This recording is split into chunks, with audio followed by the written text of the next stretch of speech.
Welcome to our daily reflection for this Tuesday, February 6th. And on this day, again, we're picking up this theme of temple and presence of God. And so we're back at 1 Kings chapter 8. Solomon's dedicating the new temple. And Solomon asked this question. Think about it, Solomon says, in all of his great wisdom.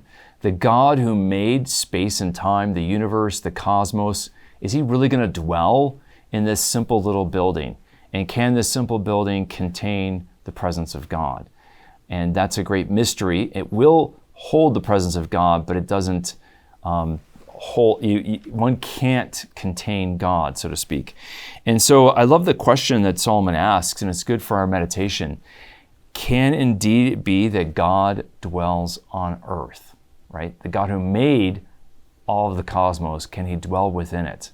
And that's a great question that Solomon asks. And then we have this great psalm. I love it. It's one of my favorite psalms, Psalm 84.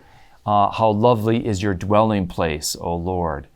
It talks about the temple and making pilgrimage to be in God's presence.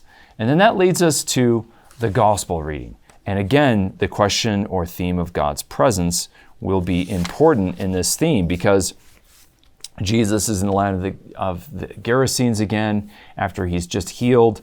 And then we get the question from the Pharisees because they see Jesus' disciples eating without washing their hands and doing ritual purifications.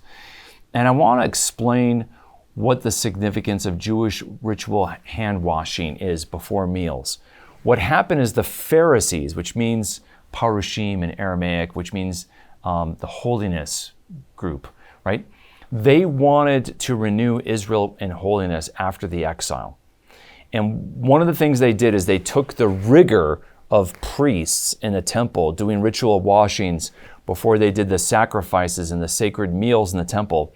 They applied the rigor of priests in the temple to every Jewish home, that every Jewish layperson, man and woman, husband and wife, needed to do ritual washing and purifications just as the priest did in the temple with sacred meals, the laity were to do in their homes with secular meals. And it was a onerous, rigorous addition in this oral law of the Pharisees. But what they wanted is to make Israel a holy people for the Lord and to purify them. And Jesus is saying, look, it's not about washing of hands and ritual oral law traditions. What matters is the law that God has given you, not the oral laws, the traditional laws that the Pharisees have added on. And he's going to say that it's not a matter of ritual washing of one's hands, it's a matter of the heart. If you want to get to a renewal of the people of God and a purification of God's people so God can dwell in his holy presence with his people, the issue, Jesus says, is the heart. The heart needs to be purified, not the hands. And so Jesus will say, quoting the prophet Isaiah, "In vain does this people honor me with their lips when their hearts are far from me." And then he'll talk later on, as we'll see, about purification of, again, not what goes in, but what goes out of the body and out of the heart. Is going to be about real ritual holiness and purity.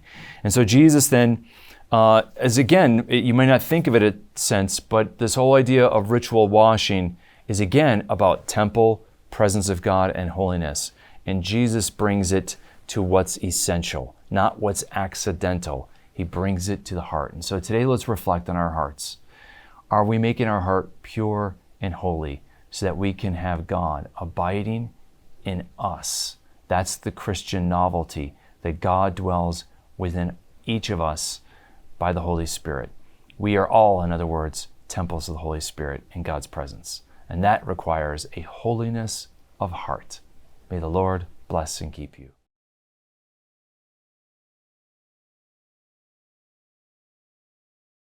This daily reflection is brought to you thanks to the generous support of the Mission Circle.